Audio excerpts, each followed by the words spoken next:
how Europe is insanely well designed. Guys, I've always thought that Europe is a continent that is all over the place due to the fact that they've been fighting so many wars in all the past centuries, and everything is, you know, a lot of like cut and join and patching and every just to get back to life, to normal life when after wars end. So I'm surprised that it's well designed like that. But let's see what this video has to say.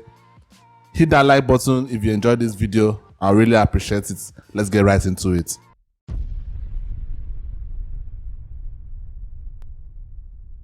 This is a map of Europe's mass transit railway system across 33 countries. Wow. The yellow lines indicate the presence of a train line, and as you can see, it's very dense. There are hardly any spaces where there isn't any coverage for railways. Now, if we compare this to a map of railroad tracks in the US, it's a different story.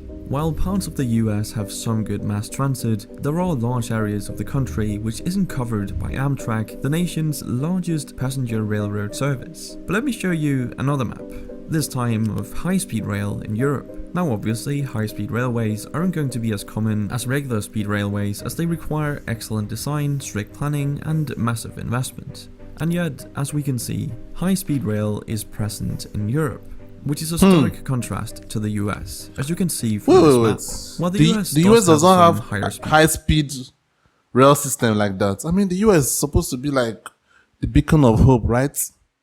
I'm actually surprised. I know Japan has a lot of it, or is it a lot? But I know they have a very, very insane railway system there on some of the other East Asian countries. But I'm surprised that the US don't have it. Why is that the case? Americans, tell me down in the comments. Rail, like the Aquila line in the Northeastern Corridor, it's hardly an effective map of transport solutions. And the Aquila line isn't really that fast either. It can reach about 150 miles per hour, but averages less than 70. This is not the case for Europe's insanely well-designed railroad system. And you have to remember that Europe's system accomplishes this while spanning 33 different nations in a very diverse continent. And I know what you're probably thinking. This is just because Europe is smaller than the United States, which simply isn't true. While the European Union is smaller than the US, continental Europe is about one. That is crazy. Okay, European Union, continental Europe. Okay. So, the countries that are in the European Union, yeah. If we are going by that, then it's not close. But yeah, continental Europe is way bigger. Yeah, because some part of Russia is there, right? 0.04 times as much as the US. So we can dismiss this argument that the United States can't be that well designed because it's too big. Europe simply is better designed.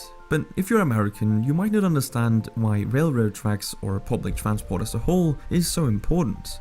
I mean, driving a car works fine, right? Well, no. And Europe showcases why that's true. Private transportation is so detrimental to a well-functioning transit system. Look at these maps. They show the US road network versus the EU's. And as you can see, the EU's road network is not nearly as impressive as the US's. And yet, when you look at some of the most congested cities in the world, European countries don't feature particularly prominently in the global rankings. This is pretty shocking information because you'd assume that the country with a more expansive road. I mean, Los Angeles with all that spaghetti road network, those flyovers, you know, those. What do you guys call it in the US? Like, you know what I'm trying to say? Those roads that are on top of other roads, whatever you guys call it. But in this part of the world, we call it flyovers. Those flyovers and all that stuff, like spaghetti. Like from when I was younger, I used to hear about that spaghetti, whatever. Despite that, you still have all this hold up in Los Angeles. How is that? So I guess that is, I think this video actually explains this, because instead of most people, because not everybody should be driving, like in terms of like they're just going to work and going back home. Like, what is the point? So public transport is actually more optimal. You know, but you guys are first world countries. In my own country, we don't really have railroads like that. So we all suffer through the whole hold up stuff in most big cities anyway.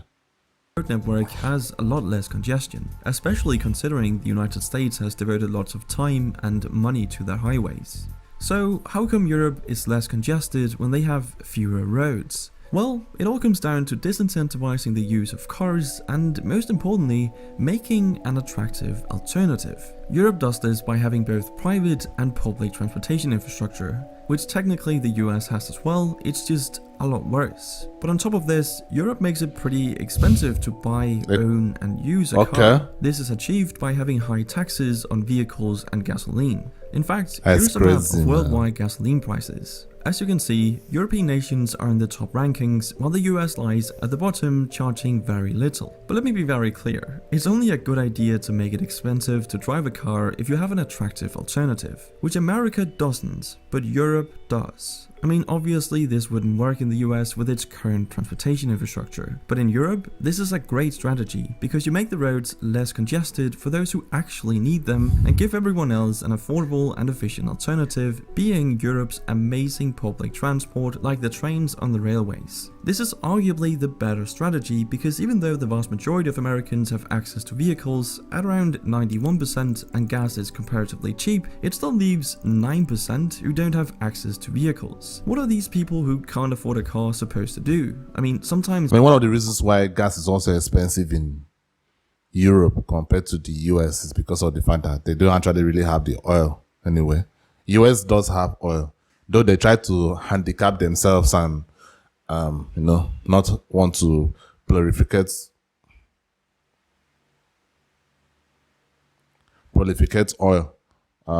But they have oil.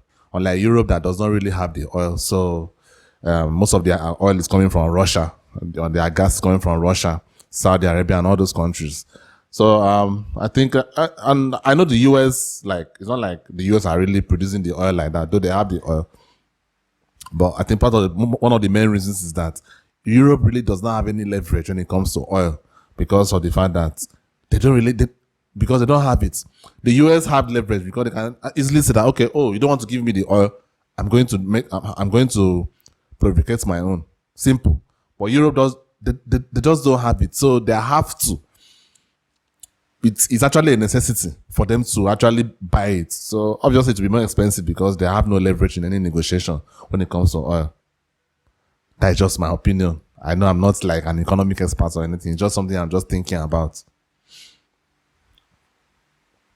1% and gas is comparatively cheap, it still leaves 9% who don't have access to vehicles. What are these people who can't afford a car supposed to do? I mean, sometimes public transport isn't even an option or simply too expensive for many. So you've now actively excluded those who aren't exactly the most well off from society. To make matters worse, some US cities actually got rid of their public transport to make room for more cars. Wow. I'm not joking.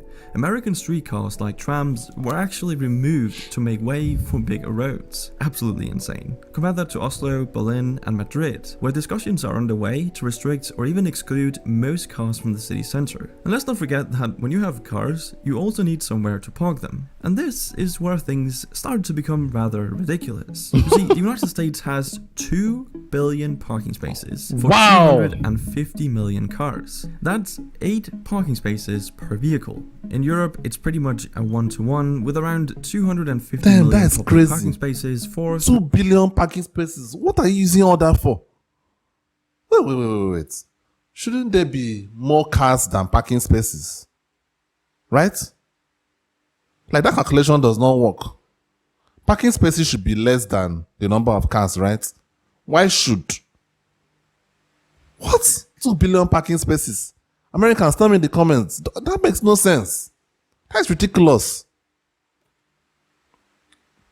300 million cars. But to emphasize the ridiculousness of this even further, the area that the US dedicates for car parking is actually larger than the area dedicated for housing people. It's honestly unbelievable that people are being squeezed out of American cities due to regulators wanting to make more room for parking spaces. This simply wouldn't fly in the EU, as it has a whole policy dedicated to improving urban planning. See, the EU spent 115 billion euros between 2014 and 2020 to improve city design by making it smarter, greener, and more connected. Simply meaning they allocated funds to make their cities more efficient, more connected, and better for the environment. And better for the environment they really are.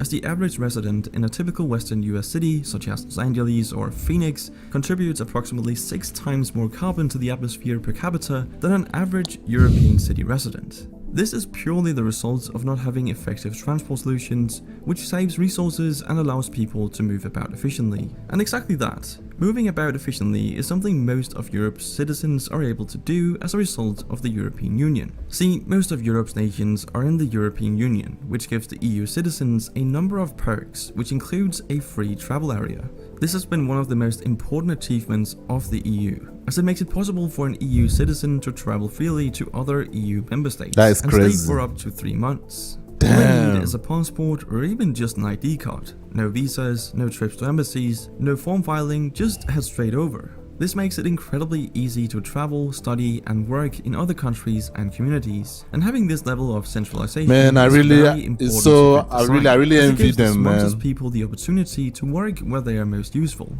And since good design obviously requires a lot of complicated problem solving and planning, this is very smart. Another smart thing is the incredible biking infrastructure we see in Europe, perfectly illustrated by this map of bike path density in Europe. All the purple lines are bike paths, and there's clearly a lot of them, especially towards the left side of the map, but that's just because this is the home of the Dutch, the Netherlands. Now, the funny thing is, I won't be able to compare this to a map of bike path density in the United States, because such a map hasn't been made. At least I wasn't able to find any, and I can only wonder why. But anyway, what Europe and also the European Union has achieved is pretty remarkable, as it's hard to think of another set of such diverse countries where you would be able to travel so freely, in an efficient and inexpensive manner.